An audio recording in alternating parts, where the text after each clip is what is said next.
E já pode começar. Certo. Deixa eu E só é cronometrar o tempo. só mais um comentário também, gente. Como o Juan enviou a proposta dele no tempo certo, então ele vai ter 10 minutos de apresentação. Posso começar então? Sim. Tá bom. Bom, boa tarde, pessoal.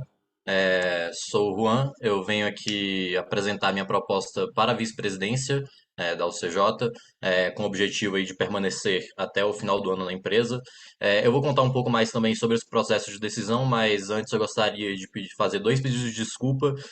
O primeiro é que eu não consegui entrar em contato com todas as pessoas que eu gostaria, então perdão por isso, por conta de rotina, etc. O segundo é que provavelmente eu vou falar muito rápido aqui hoje, então se alguém não entender alguma coisa pode me perguntar depois. Mas nessa apresentação eu vou passar pelo meu histórico e motivação, análise da atual gestão, depois partindo para os focos de atuação e resultados esperados, e depois comentando um pouquinho de considerações finais. Bom, histórico e motivação, eu não poderia começar por outro lugar sem ser a cidade que eu nasci, em Itanhaçu, na Bahia, cidade do interior.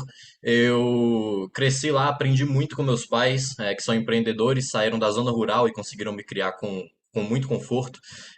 Me mudei aos 11 anos também para estudar numa cidade próxima, a Itanhaçu.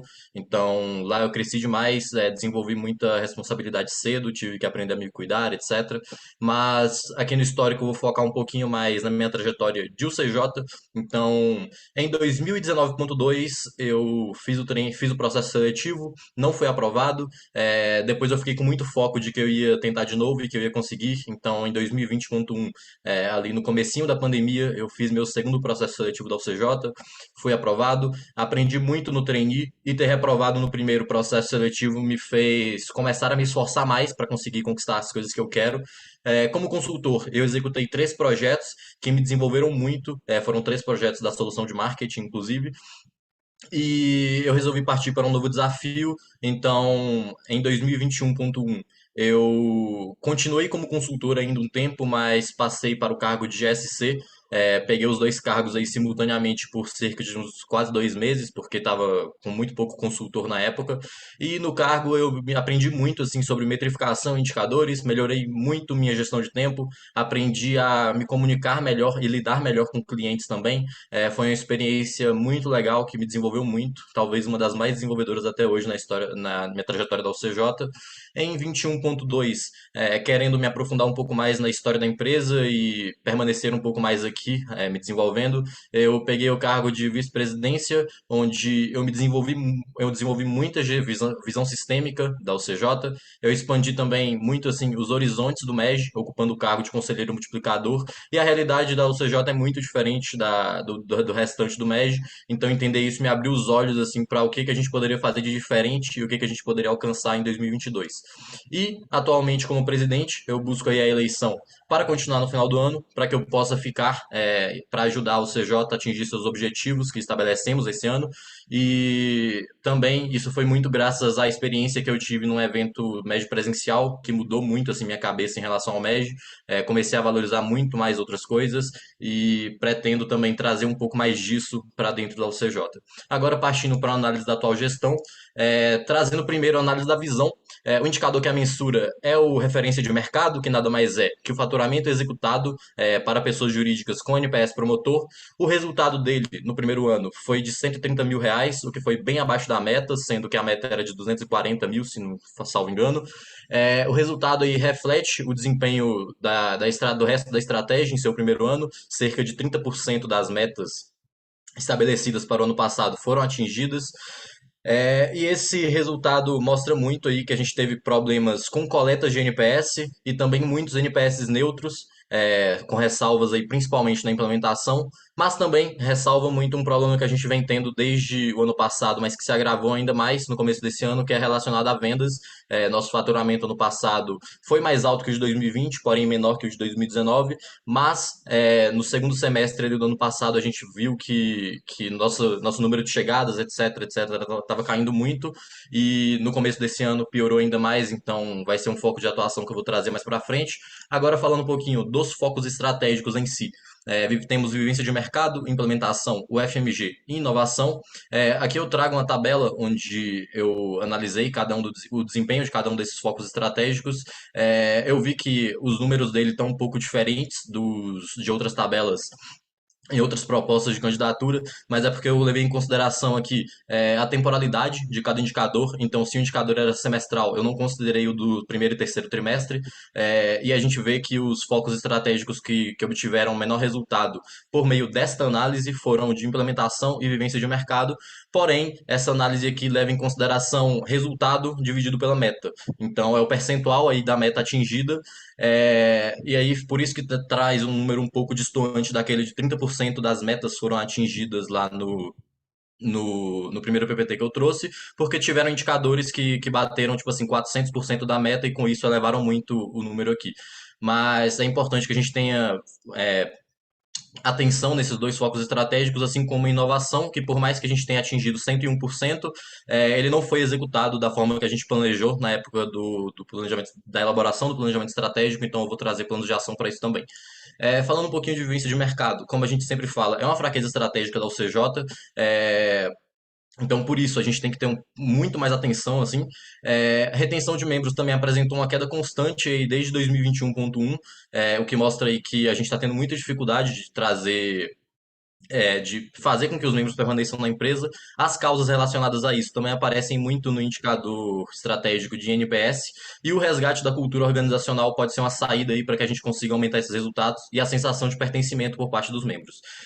O indicador de conhecimento agregado começou o ano aí sem um processo desenhado, foi algo que a gente trouxe de totalmente novo e finalizou o ano com resultado de 100%, então mostra que a gente conseguiu desenhar um processo bem estabelecido e executá-lo também nesse período.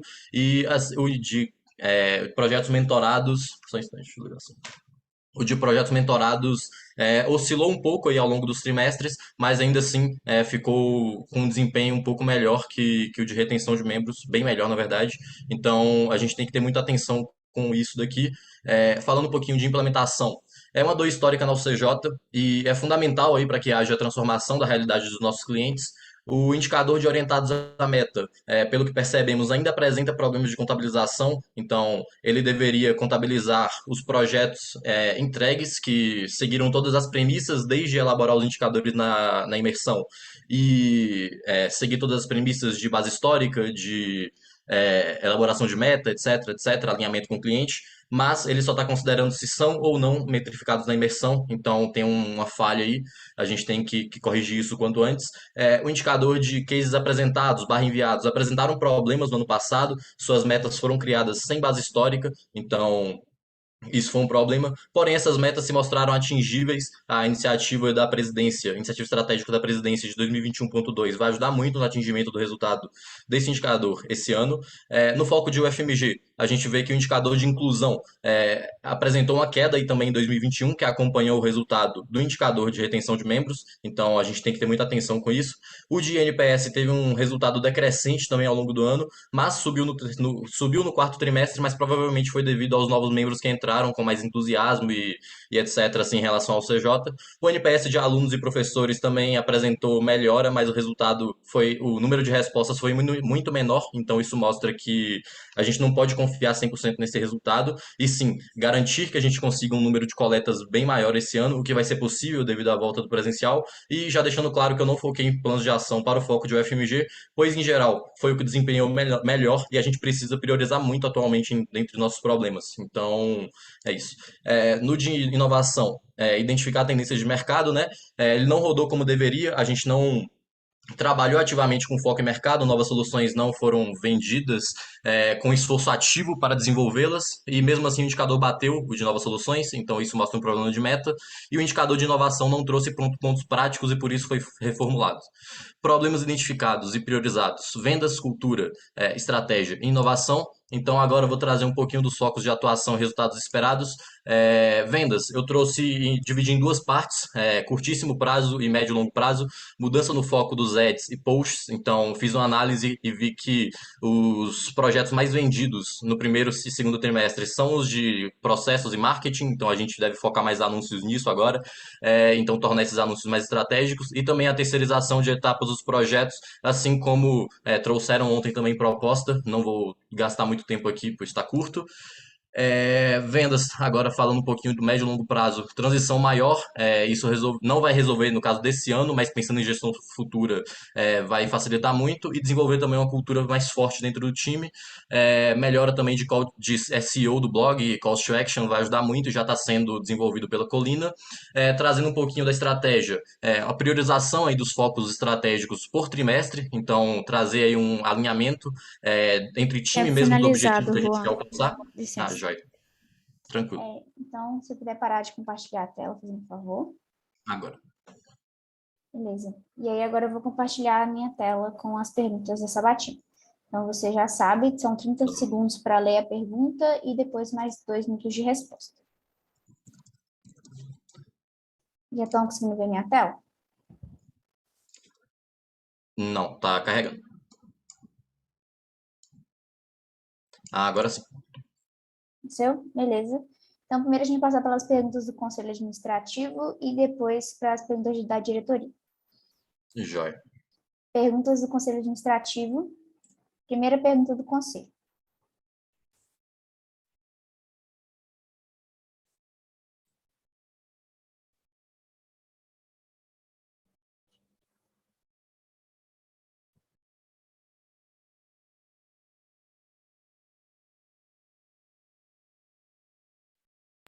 Posso responder? Sim. Joia. Quais as principais diferenças entre o indicador de projetos metrificados, que foi descontinuado, e o indicador de projetos orientados à meta? O indicador de projetos metrificados contabilizava os projetos que foram entregues com a metrificação feita, então isso não levava em conta o período em que essa metrificação era feita. Às vezes o que acontecia era de gerentes realizarem a metrificação do projeto na última semana de execução, e por isso o indicador de projetos orientados à meta foi criado para que a gente consiga orientar mesmo o projeto, a execução disso, o que a gente quer atingir, a meta que a gente definiu para o projeto. Então, seria, no caso, toda a execução voltada para a meta, algo muito mais objetivo, e isso deve trazer também no longo prazo uma mudança na metodologia como a gente executa os projetos. Qual a mudança no método de coleta do indicador de projetos implementados? Antes só era considerado se a gente desenvolveu ali uma certa implementação, tipo, deu um caminho para o cliente, então um roadmap, um plano de implementação, alguma coisa assim, isso era considerado no indicador. Agora o que a gente considera é se o projeto foi implementado durante a execução ou não, se a gente foi entregue esse projeto implementado ou não. E o que motivou essa mudança no método de coleta, no caso de projetos implementados, foi justamente a gente querer entregar soluções rodando na empresa do cliente, porque algo que a gente percebia muito que acontecia era que a solução ficava na gaveta, ficava engavetada. Às vezes o cliente, aconteceu comigo, particularmente, de um cliente, eu ligar para um cliente de projeto de um ano atrás e ele falar que acabou de implementar o projeto. Então, tipo assim, a gente quer ver a transformação acontecendo na empresa do cliente e por isso a gente realizou essa mudança na contabilização do indicador de implementados. Ok. Segunda pergunta do Conselho.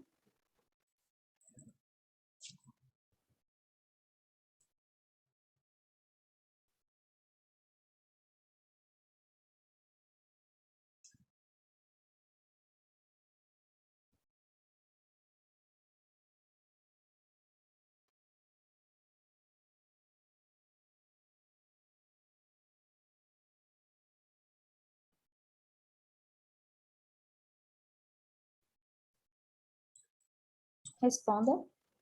Joia. Onde que o processo ainda precisa ser otimizado? Bom, acho que tem várias etapas ainda que requerem melhoria. A principal, eu diria que seria na construção de metas. Então, a gente ainda. E implementação, acho que são as duas. Implementação, porque está sendo, como eu falei quando eu expliquei um pouco sobre o resultado da visão, nos relatórios de NPS, um dos principais pontos de ressalva assim, pelos clientes ao longo do ano passado, então a gente tem que ter um foco muito grande em resolver esse problema, e construção de meta, porque a gente tem um problema histórico com isso, às vezes as metas dos projetos ou são muito fáceis ou então são impossíveis, então às vezes é um projeto transformador que teve que não teve quase nenhuma mudança e às vezes não é um projeto transformador que teve muita mudança assim, mesmo assim não bateu suas metas. A gente tem que correr atrás disso. Como a presidência pode colaborar? Eu ia passar nos planos de ação, eu penso em buscar, já estou vendo com parcerias de buscar capacitações em construção de metas assertivas com outras empresas de consultoria que são parceiras nossas, como McKinsey, Elo Group, Bain, etc., para que a gente consiga construir metas cada vez mais assertivas e, com isso, alavancar os resultados e o número de projetos transformadores.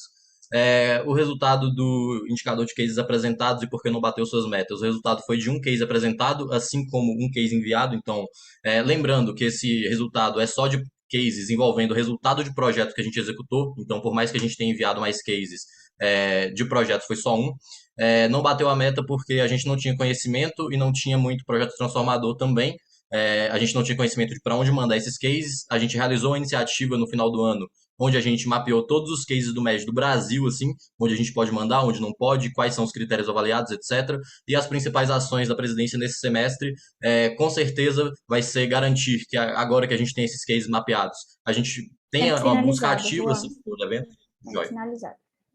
Então, terceira pergunta do conselho.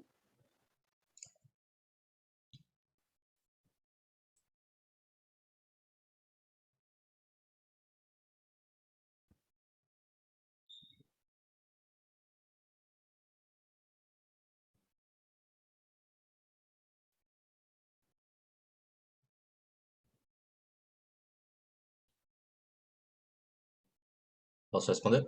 Sim. Joia. A principal, pelo menos uma das consequências, né, de ter um contas a pagar muito expressivo, é muito. Pera, deixa eu ver uma coisa só. Bom, eu não sei muito bem o que eles quiseram dizer com esse contas a pagar. Se for, no caso, contas da UCJ, que não são registradas no ASAS, contas que a gente paga, tipo RD Station, Colina Tech, etc, etc. é, Tem o problema aí de a gente depender muito da receita de projetos que a gente deveria vender agora para os próximos meses, ao longo das parcelas, e como a gente está sem vender projeto, nossa receita ao longo dos meses vai cair bastante. E se for o que eles quiseram dizer, com contas a pagar, no caso dos clientes que estão pagando a gente, mas eu acho que não é isso.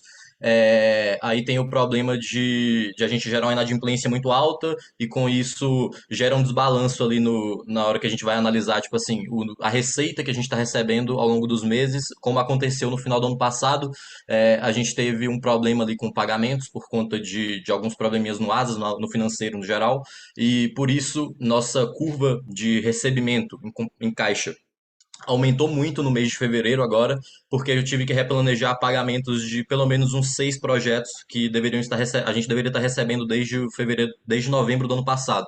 Então, isso gera aí uma previsibilidade um pouco menor e gera muitas consequências também no planejamento financeiro, com relação a mudanças de cenário, etc, etc. Sim. Então, agora a gente vai para perguntas da diretoria executiva. Joia. Primeira pergunta da diretoria.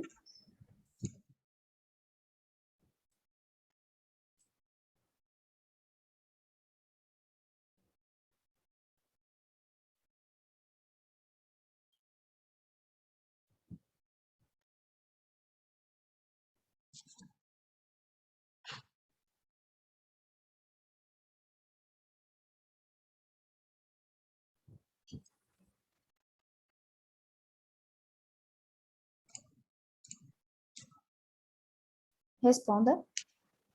Joia. Quais esses critérios são contabilizados e cobrados? Bom, é todo o faturamento executado para a pessoa jurídica, que a gente obteve aí um NPS promotor no pós-execução. Então, se a gente vende um projeto em abril, esse projeto só vai contabilizar por indicador aí, dado o tempo médio de execução, provavelmente em julho, agosto. Dado aí o tempo de coleta de NPS e o tempo de execução também, tomando os resultados do indicador no primeiro ano, os fatores que impediram o batimento deles. Bom, são três fatores principais, quer dizer, vou ver se eu contabilizei certo, mas vendas foi um fator que com certeza influenciou no batimento dele, mesmo se todo o faturamento que a gente tivesse feito fosse para pessoa jurídica, a gente provavelmente não conseguiria bater esse indicador, porém, dado o NPS, então, que é o segundo fator que a gente teve problema, porém no NPS são dois problemas. O primeiro é dado o número de coleta que a gente tem, que foi de aproximadamente ali, 70 e poucos por cento no ano passado, o que já tira aí uma parcela dos projetos que a gente executa. E o segundo problema envolvendo o NPS foi a quantidade de NPS neutros que a gente recebeu no ano passado, que foi bem grande assim, tomando parâmetros do MEG. Então, eu diria que são esses fatores aí que impediram o nosso batimento. E quais ações devem ser tomadas pelo CJ para garantir o alcance da nossa visão? Bom, nossa visão de longo prazo, ela deve ser atingida aí por meio do alcance dos objetivos estratégicos. Então, eu diria que todas as ações que envolvem isso. Porém, dado priorização, eu diria que as principais coisas que a gente deveria tomar de ação é estabelecer principalmente ações agora para a melhoria dos resultados de vendas, que é diretamente relacionado com o indicador que mensura o alcance da nossa visão, e também trazer muito da questão Tempo finalizado, do... Juan. Ah, certo. Então, segunda pergunta da diretoria.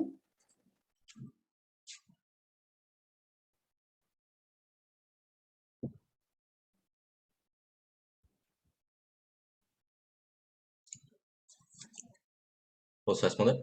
Sim. Joia. Quais foram os principais ganhos em relação ao último ano? Bom, existem alguns. Como eu falei na análise da atual gestão, a gente conseguiu redesenhar assim do zero um processo que mensura o estudo nos projetos, que é algo que é fundamental assim na empresa de consultoria em gestão, e a gente finalizou o ano com um resultado de 100% nesse indicador.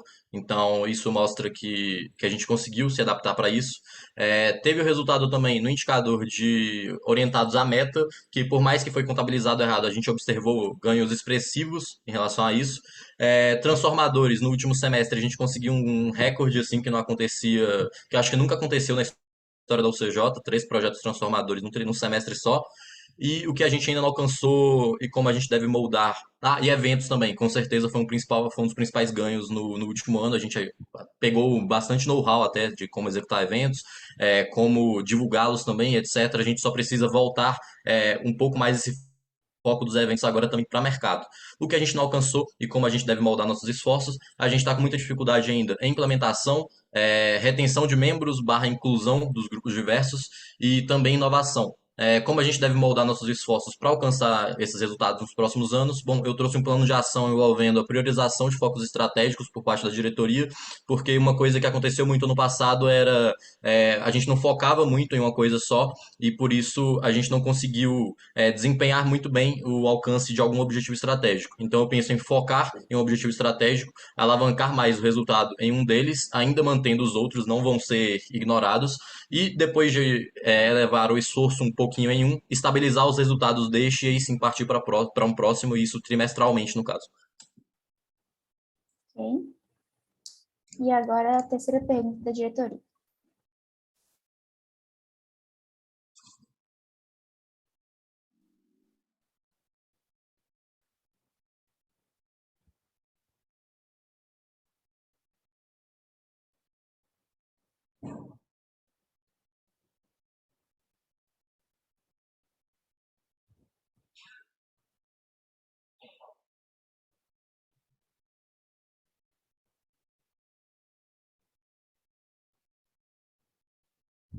Responda.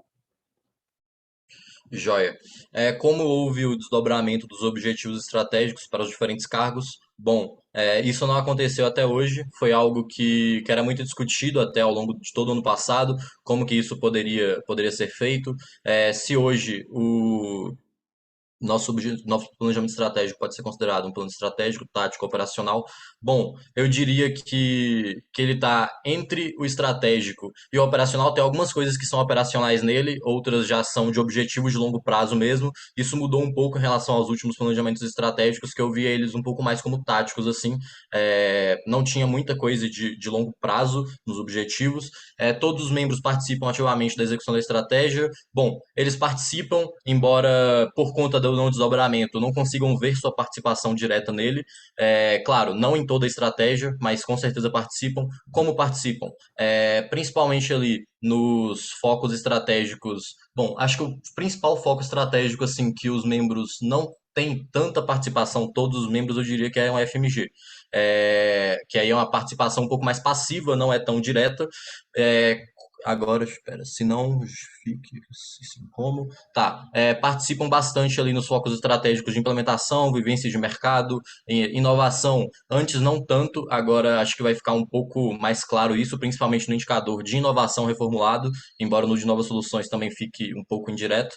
E como que a gente pode garantir na prática que a estratégia está sendo desdobrada para todos os membros? Bom, isso foi tema de discussão minha com o antigo presidente, o Marcos. A gente pensou em formas de desdobrar a estratégia. O principal ponto que a gente pensou seria um desdobramento a nível projeto, dado que, por ser uma consultoria em gestão, é muito difícil de se desdobrar a estratégia a nível membro, porque geralmente as coisas são contabilizadas a nível projeto. Então a gente pensou em desdobrar a nível projeto, Tempo por exemplo. finalizado, Juan. Ah, droga. Certo. Hum. Sim, a gente finaliza as perguntas do Conselho da Diretoria. E aí agora a gente vai passar para as perguntas dos membros presentes. Então, eu vou compartilhar minha tela aqui com o cronômetro.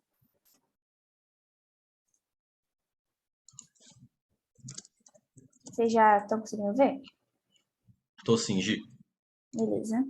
Então, membros do conselho e da diretoria estiverem presentes, tiverem perguntas, podem levantar a mão. Pode perguntar, Hugo. Show. A minha pergunta ela vai muito na linha que você trouxe com relação à terceirização de etapa de projeto. Eu queria saber como que isso seria feito na prática e, além disso, também eu queria ver quais são as sugestões que você tem para a gente fazer isso, garantindo que a gente não vai deixar de desenvolver os nossos membros por meio da execução de projetos.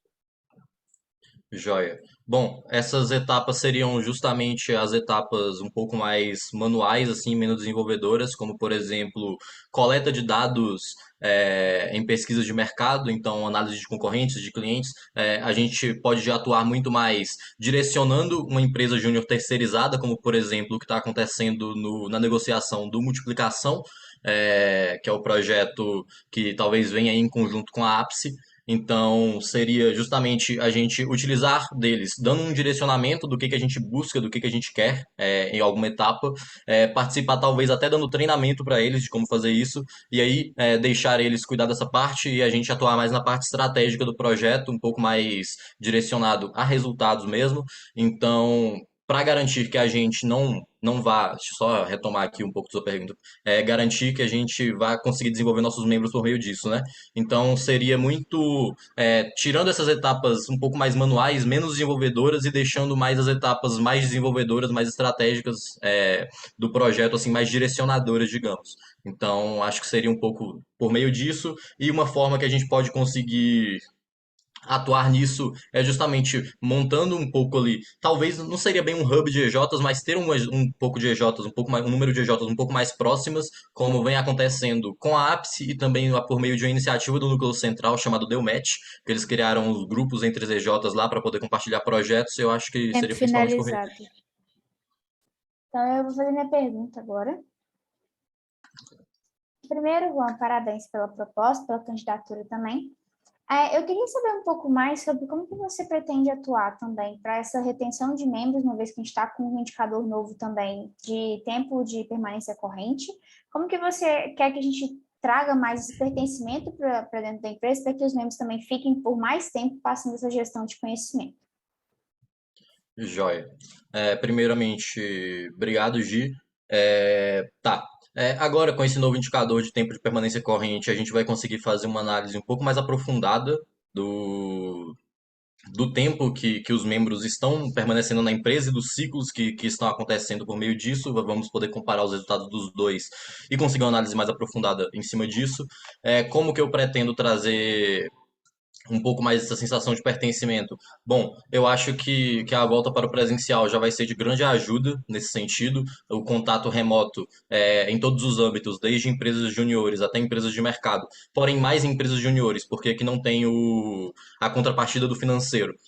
Atrapalhou a sensação de pertencimento dentro das empresas juniores no geral. Isso foi um problema assim que todo médio tem se preocupado. Até na questão das premissas dos indicadores do portal BJ, isso se pegou assim. Eles colocaram premissas mais baixas. Como que eu pretendo atuar nisso? Bom, a volta presencial já vai ajudar e eu acho que é muito atuando com formação de equipe. Então, seria por meio muito desses momentos em empresa que a gente vai ter, momentos em equipe, como por exemplo, momentos estratégicos, como retiro de membros, eventos do MED também, a gente formando um time, o CJ, e lutando pelos nossos resultados enquanto empresa. Todo mundo aqui é sócio, todo mundo aqui tem direito de cobrar resultado, todo mundo aqui pode se doar um pouco mais também para trazer mais resultado para a gente, e com isso a gente conseguir uma coisa que eu trouxe nas minhas considerações finais da proposta, que é Tempo história para contar e finalizado, fala de Juan. Tempo joia. finalizado. Gerentes que tiverem perguntas podem levantar a mão. Gabriel? Oi, Juan, boa tarde. Parabéns pela sua candidatura aí mais uma vez. Na sua proposta, você citou a questão, né, aqui na sua apresentação, a questão da cultura, e realmente é um ponto que a gente tem que ter bastante atenção. E você falou sobre retomar a cultura, mas a gente tem que pensar, né, na questão da pandemia e em todas as, né, as transformações que a gente teve ao longo desse período. Então, o que que você acha que tem que ser diferente quando a gente retornar ao presencial e seria suficiente se a gente só retomasse realmente como eram os hábitos, né, os protocolos, até ritos que eram praticados nas gestões antes da pandemia? Obrigado, Gabriel. Trazendo um pouquinho mais essa questão da cultura, você perguntou se como que seria essa retomada, né? Se seria muito nos moldes do presencial, que já aconteciam ou não. Eu diria que a gente pode encontrar um meio termo aí. Eu acho que uma empresa de 30 anos como a UCJ, que já tem ritos tão antigos, não podemos deixar eles se perderem completamente. Mas eu também acho que a gente mudou bastante assim o perfil do empresário júnior mesmo da UCJ ao longo desses últimos anos, se desconectando um pouco mais de alguns ritos que aconteciam, e a gente deveria passar mesmo por um período de aceitação aí, de revisão desses ritos e etc., enquanto empresa. Então, não seria algo que partiria da diretoria exclusivamente, mas sim da empresa inteira participando, o que faz sentido, o que não faz. Já tiveram ritos que a gente vê que não faz sentido para a realidade da empresa de hoje, que já foram retirados de documentos como Guia da Cultura e etc., por todas as mudanças que a empresa sofreu aí ao longo dos últimos 2, 3 anos.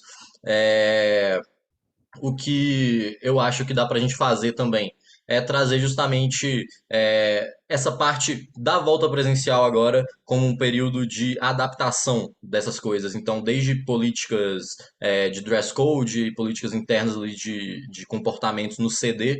É claro que a gente não vai fazer o CD virar uma zona, mas eu acho que tem coisas que dá sim para ser revisado e seria muito mais assim questões em Tempo empresa. Então, não partiria finalizado, de uma Juan. pessoa. Certo. Léo? Boa tarde, Juan, pela proposta.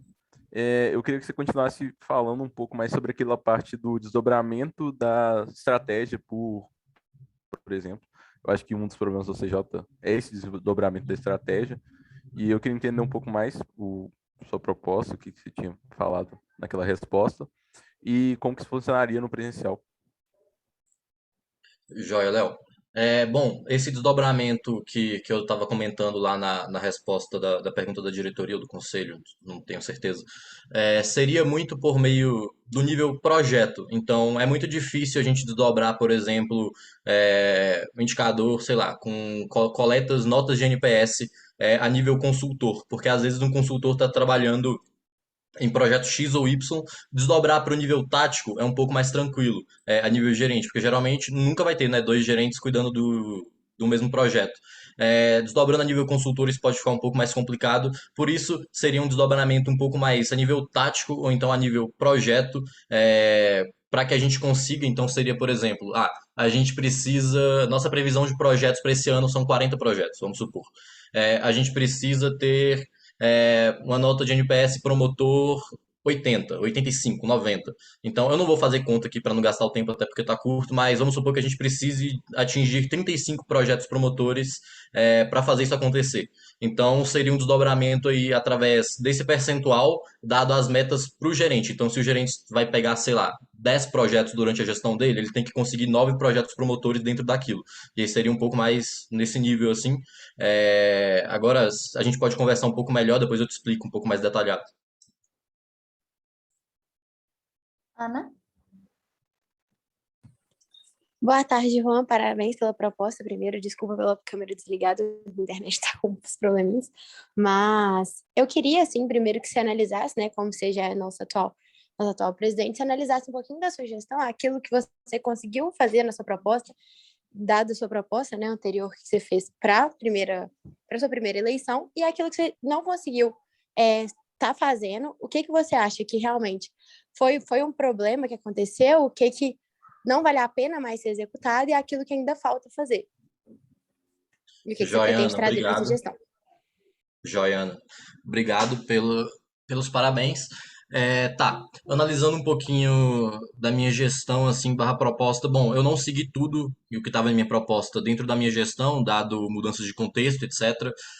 Uma coisa que eu tenho conseguido trazer um pouquinho mais é a questão da diminuição um pouco do tempo das reuniões, que a gente antes tomava um pouco mais tempo do que deveria. A gente ainda toma, em certos pontos, mas eu acho que isso é algo que vai vir gradualmente, testando e adaptando. Uma coisa que eu não consegui trazer foi justamente essa questão do desdobramento da estratégia. Como ano passado a gente estava tratando muito da revisão dela, a gente acabou pensando em deixar isso para esse segundo semestre, assim como temas voltados à inovação. No semestre passado eu queria rodar uma iniciativa estratégica relacionada à inovação, dado que o foco estratégico de inovação não estava rodando, mas como a gente tinha que realizar essa parte da revisão da estratégia, eu acabei deixando para esse começo de ano, até para a gente conseguir realizar uma iniciativa estratégica no primeiro trimestre ali, acabar ela e aí sim consolidar o resultado dela ao longo de todo o segundo ano do planejamento estratégico, mas também não consegui realizá-la ainda por conta das vacâncias de cargos. Então, no começo desse ano, sofremos bastante com isso e por isso a gente não realizou iniciativas estratégicas, mas eu diria que em geral é isso. E aí, pensando um pouquinho no que eu posso trazer mais agora, acho que com a diretoria e gerência Tempo mais completa. finalizado, Juan. Certo. Diogo? Boa tarde, Juan. Parabéns aí pela candidatura, pela apresentação. Na sua proposta, você traz aquela questão de priorização de um foco estratégico durante o trimestre. E aí eu gostaria de saber, assim, pensando no segundo trimestre desse ano, qual foco estratégico você priorizaria, por quê, e se você já tem alguns planos de ação para ele. Joia, Diogo. Tá. Assim, o principal foco estratégico, sem dúvida, que a gente tem que fazer rodar esse ano são dois, na verdade. Implementação e inovação. São esses dois principais que, inclusive, foram os que eu trouxe planos de ação na minha proposta, porque tiveram o desempenho aquém na questão de implementação, e o de inovação teve um desempenho ok, mas sem nenhum processo rodar, e aí a gente reformulou ele completamente e tal. Dado essa reformulação, como foco estratégico de inovação ainda conta com indicadores que não têm processo definido, como, por exemplo, o indicador operacional atrelado a ele, que é o de presença digital. Eu acho que a gente deve focar nele, estruturar ele, mas eu acho que isso é uma estruturação um pouco mais rápida, então talvez a gente não precise esperar até o segundo trimestre para fazer isso. Se a gente conseguir fazer isso nesse período, eu acho que no segundo trimestre a gente deveria realizar um esforço em conjunto, assim, enquanto empresa, para resolver esses problemas relacionados à implementação, dado que é uma dor que já vem desde 2018 no planejamento estratégico, e até hoje a gente não conseguiu sanar todas elas, então acho que é um esforço conjunto, assim, uma iniciativa maior, priorizando problemas, mapeando tudo, assim, de causas raízes mesmo, e resolvendo elas uma por uma, eu acho que seria bem bacana. Júlia? Juan, eu queria entender, enfim, que você defendesse o porquê que você já estando em um cargo de diretoria, que a gente sabe que não é fácil, principalmente porque a gente já sabe sobre os motivos de sobrecarga que existem, por que você acha que faz sentido você, a mesma pessoa que já tem uma sobrecarga de uma parte da diretoria, pegar um outro cargo ainda também que tem essa sobrecarga, que tem essas dificuldades? Por que que você acha que faz sentido e que você deveria ser a pessoa a ser escolhida? Porque eu acho que pode ser que tenha uma sobrecarga muito grande, que, enfim, também que você falasse sobre o que que você acha que pode vir de ponto negativo de assumir dois cargos na diretoria ao mesmo tempo. Joia, Ju. Obrigado pela pergunta. Eu acho que isso pode gerar um pouco de dúvida nas pessoas mesmo. Tá. Até agora, nesse presente ano, eu tô com 4 cargos, pode-se assim dizer, com as células de marketing financeiro, presidência e vice-presidência. É, a parte do marketing tem sido das que mais tem dado dor de cabeça, assim. Agora a gente tem um gerente de marketing, então já está dando uma aliviada muito grande na rotina, assim, do dia a dia.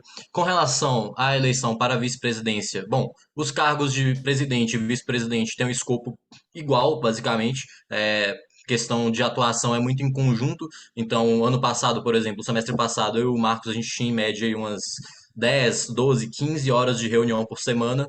Eu acho que manter isso até abril, onde a gente tem outro edital, ou então nos próximos editais futuros que venham, é sustentável para mim. Então, eu acho que eu consigo fazer isso. Tenho certeza, na verdade. O que eu diria que pode vir aí de preocupação com relação a desempenho de fato, dar uma cansada, mas meio de gestão está chegando, então acho que eu consigo recuperar as energias lá. E também tem a questão do.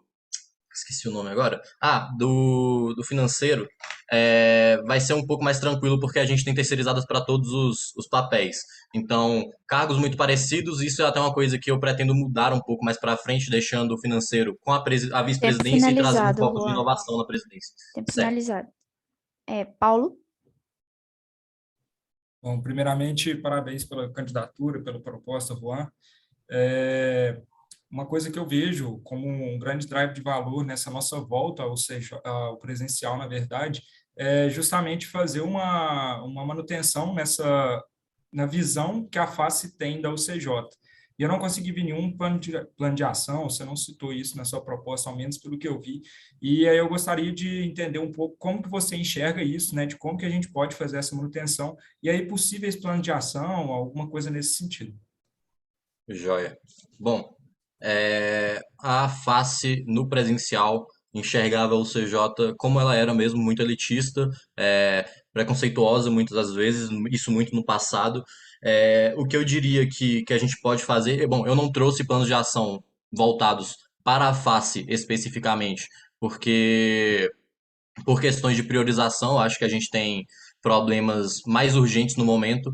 E como plano de ação, a gente pode trazer muito das coisas que a gente tinha um pouco assim de ideia já nesses anos de remoto. A gente já tinha muita ideia do que a gente poderia fazer de diferente, como roda de conversas, eventos voltados para a face, o que vai ser muito melhor no presencial, porque as pessoas vão poder ir ao auditório, assistir os eventos presencialmente, enfim.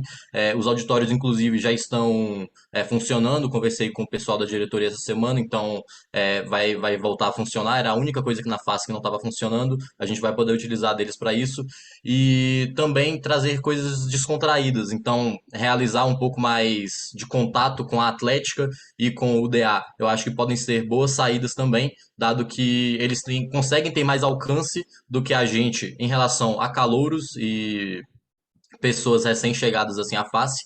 Então eu diria que eles podem ser uma boa saída assim também, explorar a parceria que a gente tem com a Atlética já, um bom relacionamento há anos, e também tentar uma aproximação um pouco mais forte do DA. Pode ser uma boa saída para que a gente consiga Tempo atingir mais alunos lá finalizado. dentro. Samuel? Show. Parabéns, Juan, antes de tudo.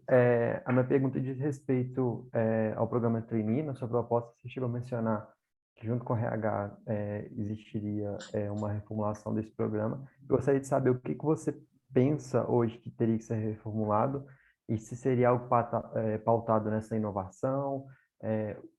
Por que você pensa isso e como seria seu plano de ação, assim, algo seria construído?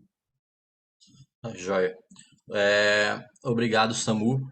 pela parabenização. O que eu trouxe na proposta foi, de fato, participar da reformulação do trainee, que já está mapeada pelo RH, já aconteceu nesse semestre.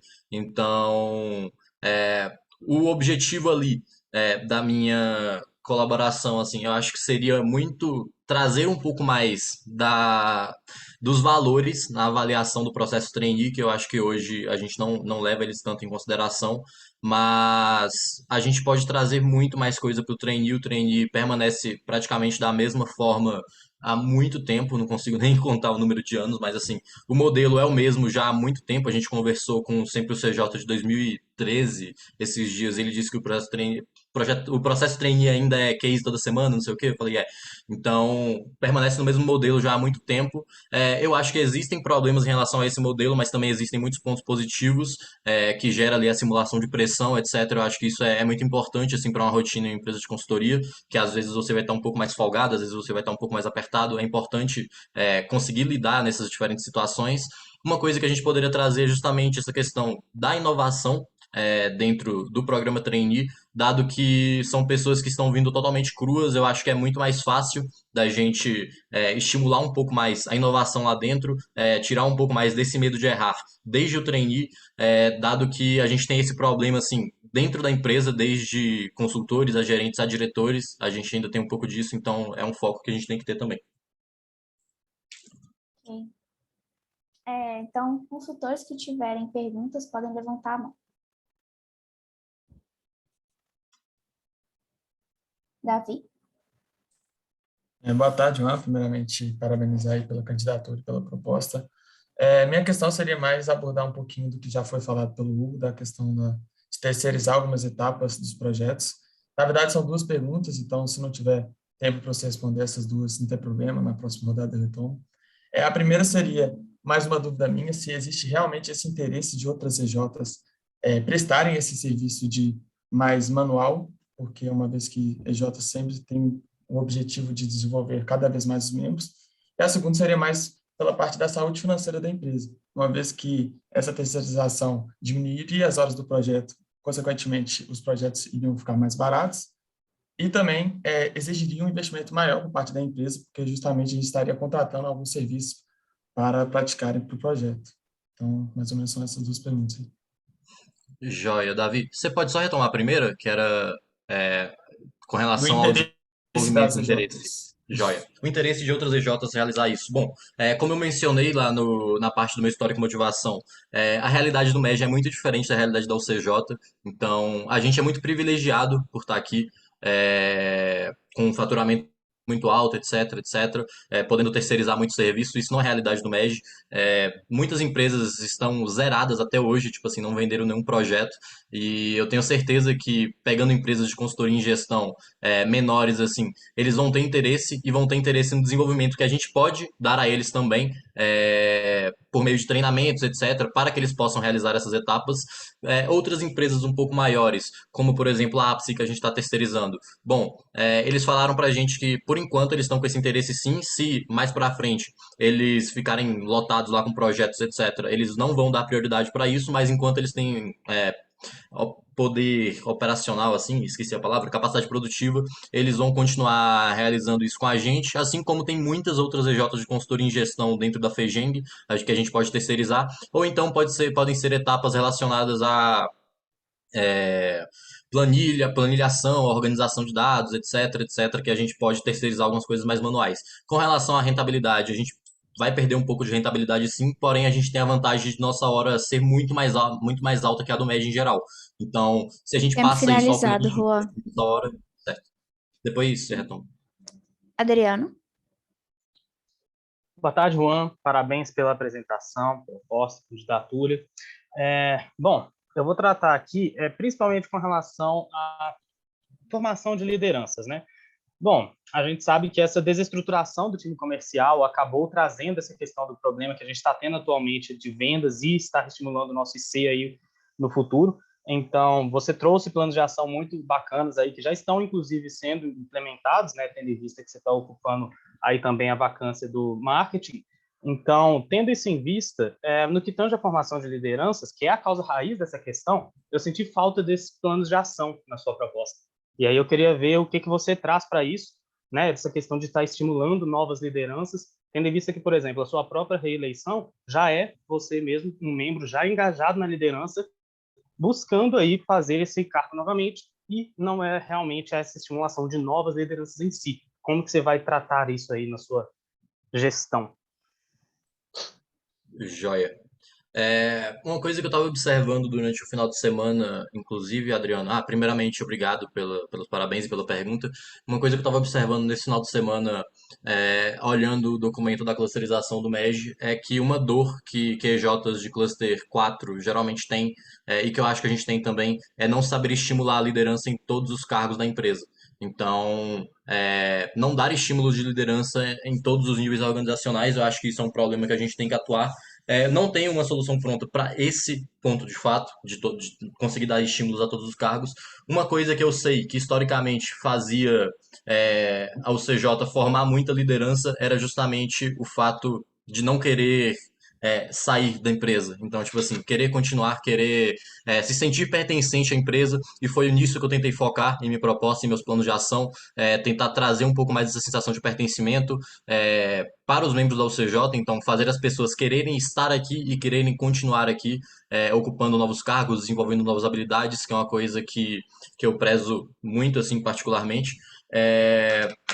Com relação à formação de novas lideranças e eu ter me candidatado, eu acho que isso, assim, mostra um movimento contrário, no caso, de eu querer permanecer aqui dentro, mesmo já tendo ficado mais de 2 anos na empresa. Então, é um desejo muito forte meu, assim, de permanecer aqui até o final do ano. Então, é por isso que eu me candidatei. Eu acho que... Ah, tempo Tempo finalizado. finalizado. Então, Depois você Isabela. retoma, então. Isabela? Pode começar? Boa tarde, Juan. Parabéns pela candidatura de novo. Eu queria te perguntar uma coisa relacionada ao MED. A gente tem alguns critérios, alguns indicadores, que para bater eles a gente acaba tendo uns critérios diferentes. É uma coisa que eu estava, inclusive, comentando com o Diogo. Quando a gente fala, por exemplo, de projeto inovador, de solução inovadora, para o MED é um critério diferente do que dentro, assim, do nosso contexto de UCJ mesmo, porque às vezes eu tenho a sensação de que o critério que a gente teria no MED seria uma coisa difícil demais, muito, assim, intangível para a gente. Aí eu queria te perguntar, você acha que a gente acaba, de que forma que você acha que a gente acaba sendo prejudicado dessa forma e como que a gente poderia contornar isso de forma a não ficar para trás no MED, sendo que a gente tem os nossos avanços dos nossos próprios jeitos com os nossos próprios passos? Uhum. Obrigado pela pergunta, Bebel. Então, uma coisa que distanciou muito ao CJ do MEG foi o foco da mudança do planejamento estratégico da rede, se eu não me engano, de 2016. A UCJ marcou uma reunião até com a FEGENG para falar que eles discordavam do foco que o MEG resolveu dar. Esse era o tamanho da UCJ na época, frente ao Movimento Brasil Júnior. Uma coisa que prejudica a gente é porque, assim, existe o planejamento estratégico da rede e existe o planejamento estratégico da UCJ. O planejamento estratégico da rede, ele é voltado para todas as empresas juniores, seja a área que for. Então, independente se for arquitetura, se for engenharia, se for consultoria em gestão, se for da área da música, da área, não sei, do design, etc. De tudo. Engenharia aeroespacial, do que for. Por isso ele é um pouco mais genérico, então ele não traz direcionamentos muito claros. A partir do planejamento estratégico da UCJ, a gente tenta gerar esse incentivo, esse estímulo, traçar esse caminho mais específico para nosso mercado, para o mercado da consultoria em gestão, através da análise de ambientes que a gente fez. Com relação a diferença um pouco entre os dois, eu acho que gera um pouco de confusão, e isso é algo que a gente tem que atuar, porque é um pouco parecido, tipo o nome Novas Soluções, Soluções Inovadoras. Para você ter ideia, a solução inovadora não precisa ser uma nova solução, então pode ser uma solução que a gente já tem, mas ele tem que atender aqueles critérios. Eu acho que isso a gente não passa da melhor forma. Para atuar em cima disso, eu diria, vou resumir, alinhamento estratégico e Tempo também finalizado, criação do Juan. indicador de Tempo soluções finalizado. inovadoras. Certo. Obrigada, Juan. Pedro? Boa tarde, Juan. Parabéns pela candidatura e pela apresentação. Eu tenho duas perguntas, são um pouco diferentes, então, se não der tempo, não tem problema. A primeira pergunta é que você comentou agora há pouco sobre essa formação de lideranças passa pela permanência dos membros da empresa, e eu queria que você detalhasse um pouco mais os planos de ação para estimular essa permanência na empresa, que a gente tem visto que tem caído bastante nos últimos tempos. Muita gente tem saído da empresa, seja por motivos pessoais ou por não estar dando valor. E a segunda pergunta é como estimular a participação dos membros no MEG, que é algo que também não está tão forte ultimamente. Uhum, certo. Com relação, respondendo já a parte do MEG, com relação à permanência no MEG, assim, a gente, na verdade, melhorou muito com relação ao ano de 2020. No ano de 2021, a gente conseguiu trazer bastante membros da UCJ para o MEG. Esse ano, a gente não conseguiu aumentar isso, mas a gente conseguiu manter em certo nível. Eu acho que a gente deve continuar com esses estímulos e agora, com a volta do presencial, com eventos presenciais, com esse contato mais constante com o MEG, eu acho que a gente vai conseguir ter uma atuação um pouco mais forte, um pouco mais ativa nesse sentido, seja mandando membros para outras EJs, apresentar o CJ, algo que eu penso em fazer durante o semestre, seja levando toda a empresa para algum evento que a gente vai ter em Belo Horizonte, como por exemplo o Reconcentro do Núcleo Central, trazer essa aproximação mesmo, eu acho que já vai trazer muito efeito. Com relação à formação de lideranças que você mencionou, bom, eu vejo isso acontecendo muito através da cultura organizacional. A cultura organizacional da UCJ, dentro dos semestres, das gestões de pandemia, ela foi meio que deixada um pouco de lado, e nenhuma gestão assim focou em trazer ela um pouco mais forte. Teve até planos de ação na proposta do Marcos, mas que não foram trazidos muito para a prática. Eu diria que a principal forma da gente conseguir formar lideranças é fazer as pessoas quererem estar aqui, gerar a sensação de pertencimento, gerar pessoas, conseguir conectar as pessoas, conseguir gerar conexão entre elas, interesses em comum. Finalizado. Pode perguntar na próxima, então me chama no WhatsApp, Pedrinho. Antônio? Juan, você defende muito que a gente vai chegar no alto impacto esse ano. E aí eu queria que você fizesse uma análise da sua gestão e da empresa como um todo, nesse período que você já foi presidente, considerando que a gente está com um gap de 90 mil para o Farol Verde do Alto Crescimento, e também quais os principais pontos de atuação que a gente tem que ter para chegar no alto impacto, e o que você pretende fazer para cumprir com eles. Joia, Antônio. Tá. A gente, por enquanto, né, no presente momento, assim, está performando muito mal com relação ao Farol Verde de alto crescimento, como você mencionou. A gente só conseguiu fechar um projeto durante esse ano. Muito disso foi com relação à formação de lideranças, mas também tiveram outros problemas envolvidos, como queda no número de chegadas, queda da eficiência comercial, etc. Mas com certeza o mais agravante deles, o maior agravante assim foi a formação de lideranças, que atrapalhou transições, enfim. Com relação à formação de lideranças, com relação às lideranças que a gente está tendo, a gente já ganhou um número maior de pessoas na gerência, agora no mês de fevereiro/março, que já vai contribuir muito assim para que a gente consiga fechar novos projetos, consiga atingir também resultados melhores agora ao longo dos próximos trimestres. Historicamente também, o primeiro trimestre é o trimestre onde a UCJ fatura menos, é o trimestre onde a UCJ desempenha pior assim frente às suas metas, dado a análise que eu fiz nos últimos 4, 5 anos que tem de registro no portal BJ. Dado isso também, o segundo semestre é quando a gente consegue performar melhor. Então, geralmente é quando a gente consegue ali cerca de 60%, 65% do faturamento do ano. Isso aconteceu muito, por exemplo, em 2018, isso aconteceu muito. 2021 foi meio que 50-50. 2019 foi 50-50 mais ou menos também. Mas isso dado muito o histórico que a gente tem de um número baixo de chegadas. Joia. E aí, então, agora a gente vai passar para as perguntas da diretoria novamente. Então, membro da diretoria que tiver pergunta, pode levantar a mão. Hugo. Juan, eu vou mudar um pouco de foco da primeira pergunta que eu tinha feito. Agora eu quero relacionar um pouco com relação aos cases apresentados, que é um indicador que ele é exclusivamente, né, um envio de case direcionado à presidência. E como você bem disse, no último ano a gente rodou uma iniciativa estratégica para mapeamento dos cases e coincidentemente, no ano passado a gente teve o melhor resultado de projetos transformadores históricos na UCJ, principalmente no segundo semestre, e aí eu queria saber motivos para, nesse ano, a gente não está utilizando nenhum desses projetos que foram transformadores como case para enviar no MEG, e eu queria saber também perspectivas para eles serem utilizados ainda durante sua gestão e próximos semestres. Joia, obrigado pela pergunta. Tá. No último semestre, como você disse, a gente teve um recorde histórico aí do número de projetos transformadores. O motivo de a gente não ter enviado case sobre eles ainda é porque ainda não existem editais de case rodando no MEG. Os próximos eventos do MEG que vão acontecer são agora. Os primeiros eventos do MEG que vão acontecer, tipo núcleos e federações, são agora no mês de março. Porém, são geralmente encontros de líderes, o que não abrem editais de case. Os eventos que a gente vai conseguir mandar mais case assim, vão acontecer ali por volta de maio, dado isso, os editais vão abrir por volta de abril.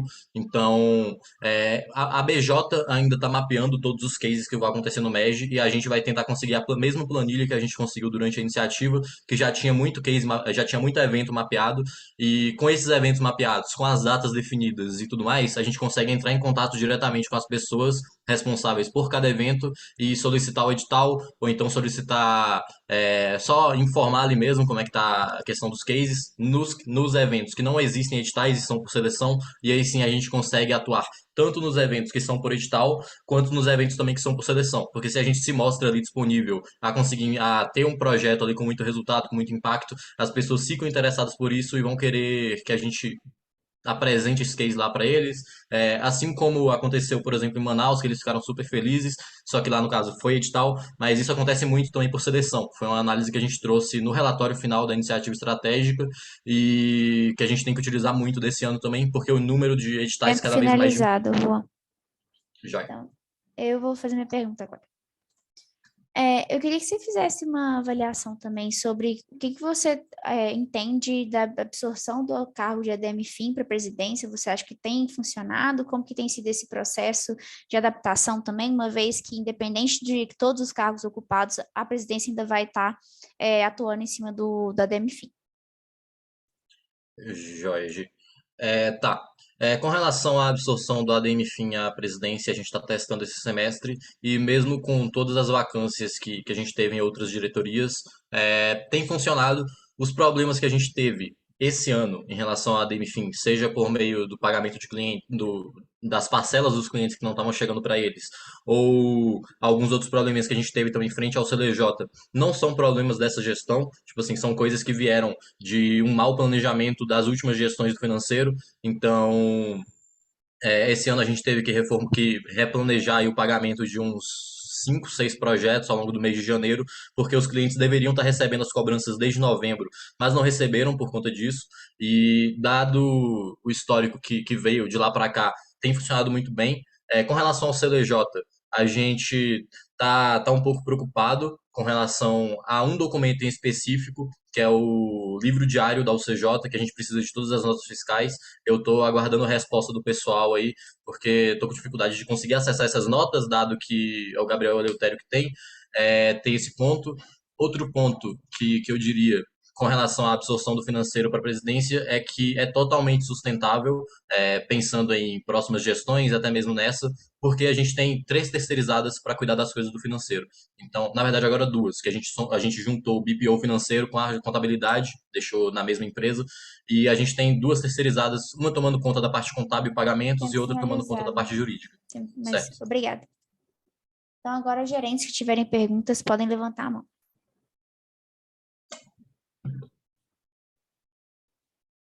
Gabriel.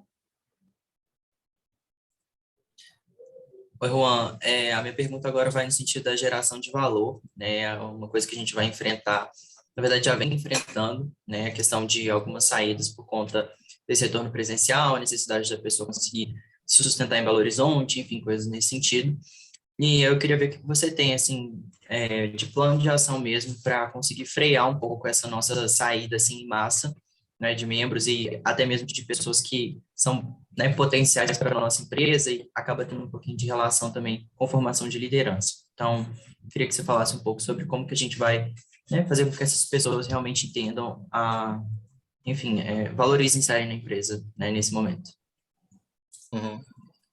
Joia, Guedes, obrigado pela pergunta. Com relação à geração de valor e essa dificuldade que a gente vai enfrentar aí nesse período de volta presencial, dado essas pessoas que que necessitam de uma renda maior para se manter aqui, pessoas que moram, que geralmente são de fora, ou até mesmo não, pessoas que têm que se é, locomover até aqui o campus da UFMG e ainda permanecendo ao CJ, etc. Realmente é uma preocupação que a gente tem que ter, é uma preocupação assim que está atingindo muitas EJs do MEG, inclusive. Uma coisa que a gente viu que pode ser feita e a gente está fazendo com relação a o não posso falar aqui. Mas tem um certo pontinho que a gente tem de atuação, que a gente já está fazendo, a gente aumentou um pouco o, o auxílio que a gente coisa para as pessoas da FUNP, assistidos pela FUNP, agora nesse período de volta ao presencial, aí é dado entender o que vão ser as necessidades, os gaps, as dores dessas pessoas nesse período de volta e tentar entender também, aí por meio muito do RH e da presidência, o que a gente pode fazer para assisti-los da melhor forma. Então, vai ser muito na base do diálogo, do acompanhamento constante, muito por meio até dos acompanhamentos que você realiza com esses membros, entender quais são as dificuldades que estão sendo enfrentadas, como que a UCJ pode ajudar, se a gente pode ajudar e Deve como que isso seria finalizado, feito. Juan. Certo, Gi. Júlia? Juan, eu dei uma travada, então se eu estiver perguntando alguma coisa que algum consultor perguntou, ou que a diretoria eu vi de novo, mas enfim, você me perdoa. Mas eu vou continuar na mesma vertente que eu estava, porque você falou que acha que faz sentido uma pessoa para 2 cargos, né?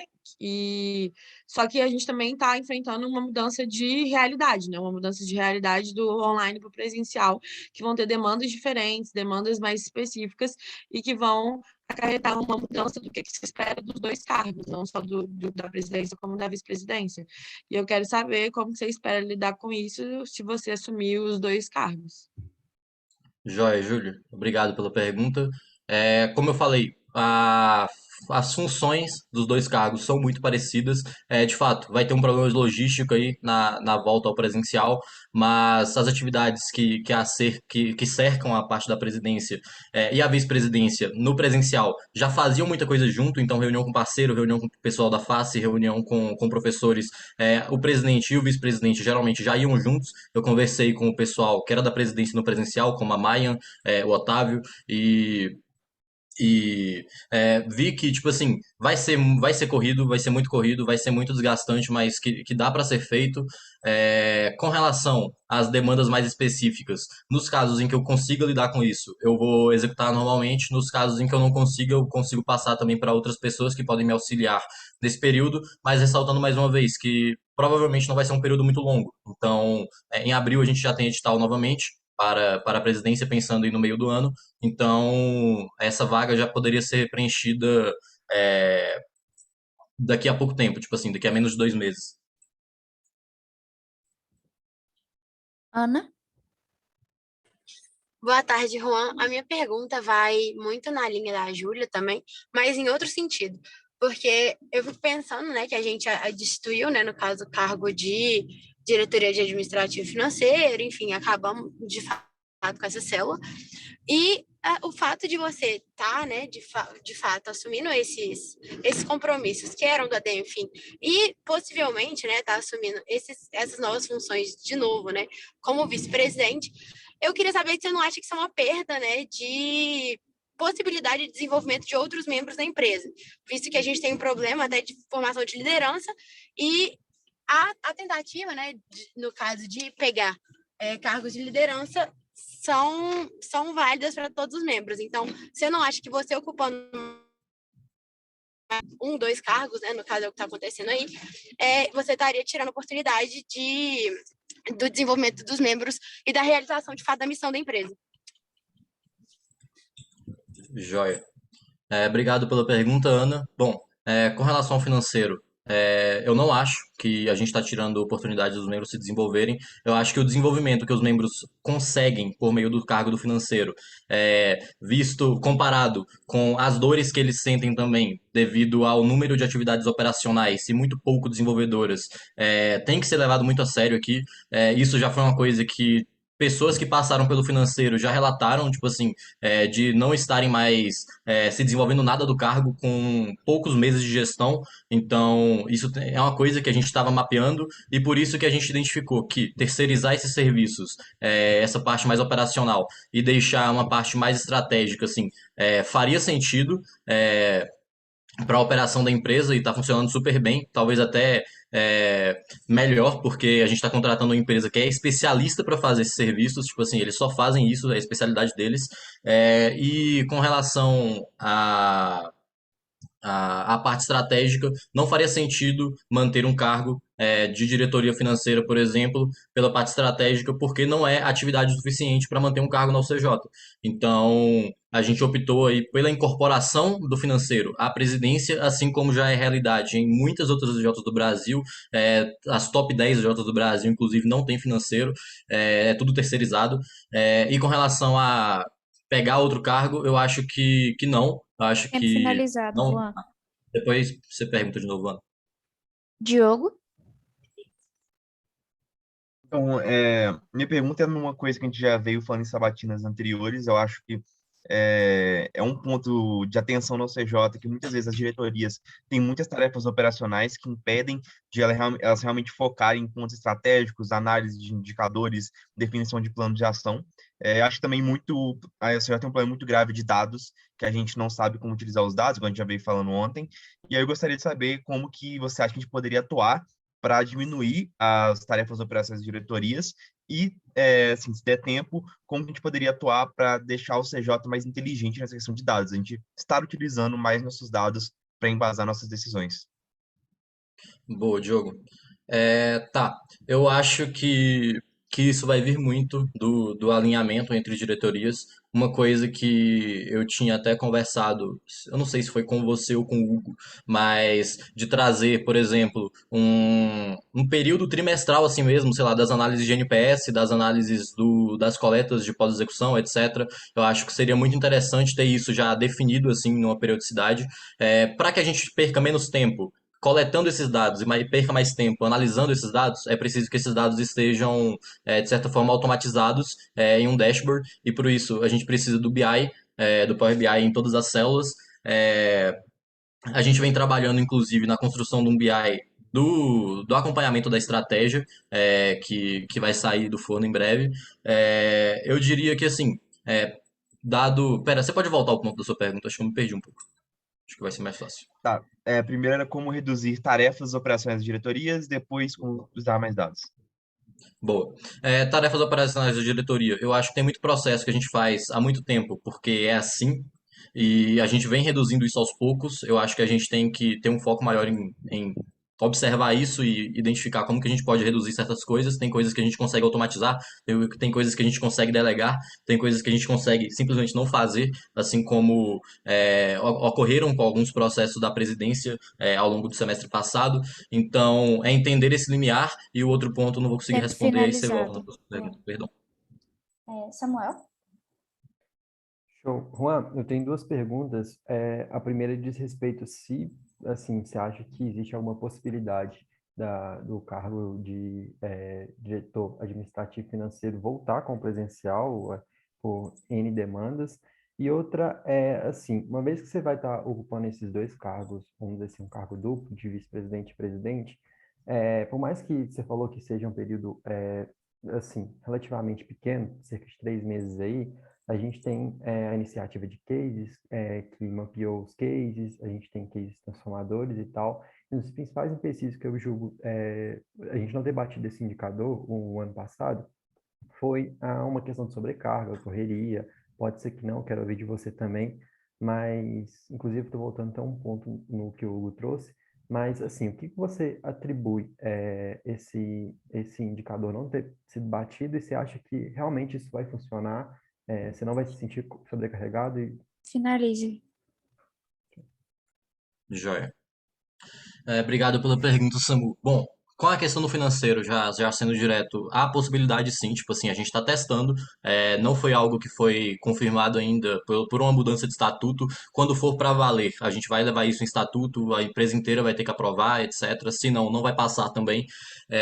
Com relação aos cases, o indicador de cases apresentados não ter batido, eu acho que não tem nem um pouco a ver com sobrecarga, eu acho que foi muito do foco dos cases do MEG do ano passado, que por a gente estar aí num período de pandemia e finalização no planejamento estratégico, eles não focaram tanto assim em projetos de impacto, pelo menos aqui na região próxima de Belo Horizonte, e o que não é da região próxima de Belo Horizonte, a gente não tinha conhecimento. A gente tinha costume de mandar cases para Goiás, para o Ceará, para diversos estados do Rio Grande do Sul. Tem várias fotos no box, se você for olhar, com cases enviados pelo CJ, o pessoal viajando para outros estados do Brasil apresentando, e isso simplesmente parou de acontecer, dado aí esse período de distanciamento social e um pouco de distanciamento do MED também.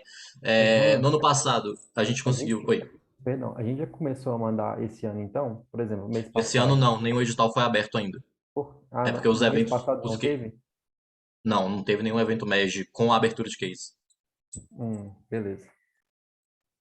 Eles vão. A gente mapeou isso também na iniciativa. Já encerrou o tempo. Perdão.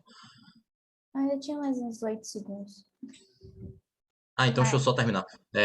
A gente colocou isso também no relatório da iniciativa. Depois eu posso até te encaminhar o link do box. Os cases começam a surgir assim a partir de abril/maio, principalmente. Agora finalizou.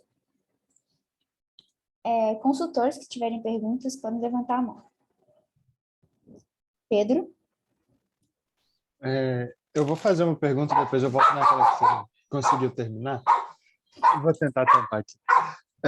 Mas com o fim do cargo de diretora de MFIM, teve o fim também do COI, que era algo que eu particularmente estava interessado. E tem alguma perspectiva de voltar? E alguma perspectiva nesse sentido? E depois, se sobrar tempo, aí voltando a parte de permanência dos membros, se você quiser terminar o raciocínio. Beleza, Pedrinho. Obrigado pela pergunta. Bom, com relação ao COI, assim, o COI era realizado semestralmente, antes pela DMFIM. O COI foi modificado assim, ao longo do tempo, às vezes tinha o objetivo mais de preparar as pessoas para os processos, para as provas lá dos certificados do mercado financeiro, enfim, não sei exatamente o nome. Depois foi um pouco mais com o objetivo de trazer essa questão da gestão dos fundos de investimento da UCJ.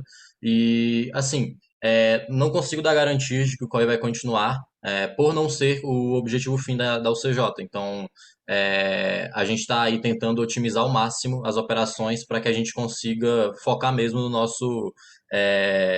esqueci a palavra. No nosso modelo de negócios em si. Então, por não ser, tipo assim, extremamente o foco nosso para isso, eu não consigo dar garantias, embora eu veja que o COI desenvolve muitos membros, e eu acho que, assim, com a estabilização e tudo do financeiro na presidência, a gente consegue trazer isso de volta sim, mas assim, não vai ser prioritário, eu acho que esse semestre não deve acontecer o COI, quem sabe aí no segundo, e talvez até contar com a colaboração de membros. Então, sem ser pessoas da célula do financeiro, na organização disso, eu acho que poderia ser muito legal também, até ajudaria talvez a formar lideranças, dado a responsabilidade que tem que se ter. Finalizado, Juan. Então... Deixa eu só fazer um disclaimerzinho para os trainees que talvez ainda não saibam o que é o COI. O COI é o Comitê de Investimento, para quem ficar em dúvida aí, tá? Isso. Obrigada, Pedro.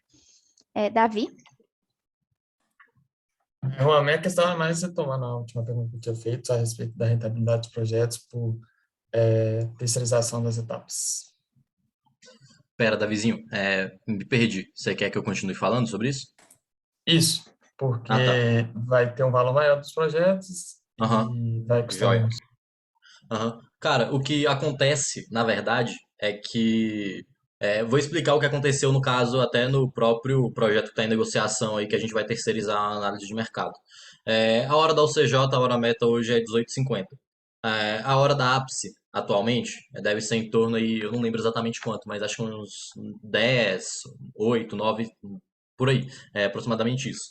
Então, o que acaba acontecendo é que as horas que eles vão gastar elaborando essa análise de mercado vai ser um período também que a gente vai cobrar por isso. Então, isso vai estar incluso no nosso planejamento, porém com o valor da nossa hora. Então, é como se a gente tivesse ainda a gente vai perder um pouco, talvez, de rentabilidade, dependendo de como foi efetuado esse planejamento. Se a gente tirar o número de dias, por exemplo, a gente vai com certeza perder isso. Mas se a gente manter o número de dias ali dedicados a isso e utilizar isso para elaborar outras coisas e pegar dessa parte da terceirização, de fato, para poder tirar um pouco desse trabalho manual, isso vai ser muito aí da forma como a gente vai planejar os projetos. Então, tem uma forma que a gente planeja, onde a gente perde rentabilidade, tem a forma onde a gente planeja e a gente mantém a rentabilidade. Aí é muito de situação a situação, demanda de projeto por projeto, porque vai ter projeto que a gente vai precisar diminuir o número de dias e para isso a gente vai perder rentabilidade, com certeza. E vai ter projeto onde a gente vai conseguir manter um número mais alto de dias e aí sim a gente vai conseguir ter uma rentabilidade um pouco maior em cima disso, porque vai ter as horas adicionadas ao nosso planejamento. Finalizado. Adriano? Boa. Juan, eu vou estar querendo trazer aqui novamente mais essa questão da formação de lideranças, mas antes disso, na iniciativa Case a gente conseguiu mapear sim um evento que ocorria em fevereiro, né, que é o evento Pulso lá do Rio Grande do Norte. Mas assim, compreendo não poder, provavelmente não era prioridade, afinal de contas a gente está com outras questões sendo debatidas, mas ademais, né, a pergunta em si. O cargo financeiro, tudo bem ele ter passado para a vice-presidência, mas definitivamente isso traz uma maior demanda. E aí você traz essa questão de que em um mês aí a gente vai ter o edital abrindo e tudo mais, e provavelmente pessoas entrando nas lideranças. Entretanto, a gente tem a questão de nossa formação de liderança está precária. Eu, enquanto candidato, eu necessitei de um mês de preparação aí antes do próprio edital para estar me candidatando, e ainda assim eu acho que considerei puxado. Você acha que realmente vai ser cabível? A gente terá candidatos tendo e vindo aí para o edital que vai ser aberto em abril? Como é que está a sua perspectiva com relação a isso? Finalize, Bruno. Seria isso. Boa. Joia. Cara, sim, a gente teve o case identificado, mas a gente também viu que ele foi um outlier. Então, a boa parte dos cases começam a surgir mesmo a partir de abril, maio, com os eventos dos núcleos e federações abrindo. Com relação ao financeiro, foi o financeiro o segundo ponto? Exato. Não lembro exatamente. Você pode repetir? Perdão. É a questão do financeiro trazer uma maior demanda de trabalho e a gente chegando até abril aí, tendo um novo edital, entendi. isso provavelmente aí estaria dando Joia. uma descarga aí na função. Uhum. Tá. Não consigo garantir nenhuma formação de liderança, tipo assim, não consigo dar certeza de que a gente vai ter um candidato em primeiro edital para a vice-presidência, isso nunca poderia fazer, mas aqui eu tô me candidatando, me comprometendo a ficar na UCJ até o final do ano. Então, se não for em abril, que seja em maio. Se não for em maio, que seja em julho. Mas assim, meu esforço vai ser para que a gente tenha uma pessoa tentando a vice-presidência em abril. Até porque eu sei muito bem dos prejuízos que isso causa à empresa. Então, acho que isso é a resposta mais sucinta, assim, mais transparente que eu consigo te dar. Boa, valeu. Hugo, quanto tempo a gente tem? Finalizou exatamente com 35. Acabou agora?